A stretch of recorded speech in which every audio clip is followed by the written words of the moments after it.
kalupi ni Benjamin Pascual.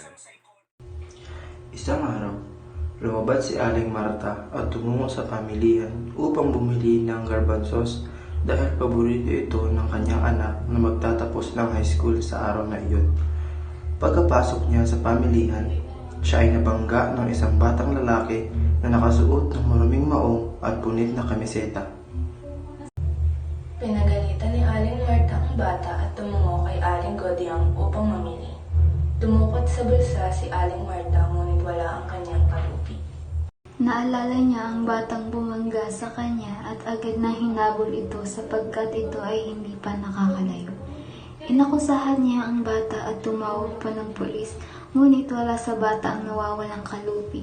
Ipinilit ni Aling Marta na ang bata talaga ang siyang nagnakaw, kaya pumunta sila sa outpost. Pilit na gustong paaminin ni Aling Marta ang bata kaya sinaktan niya ito. Nagpumiglas ang bata at nagkawala. Tumakbo siya patungo sa maluwang na daan, ngunit siya ay nabangga ng isang humahagipis na sasakyan. Mga ilang sandali bago siya namatay, paggatol-gatol niyang sinabi na wala silang makukuha sa kanya. Pagkatapos nito, tuloy ang pumanaw ang bata. Umalis sa outpost si Aling Marta at nangutang upang makabili ng ulam para sa hapunan. Noong siya ay pauwi, natatanong na niya ang kanyang mag-ama.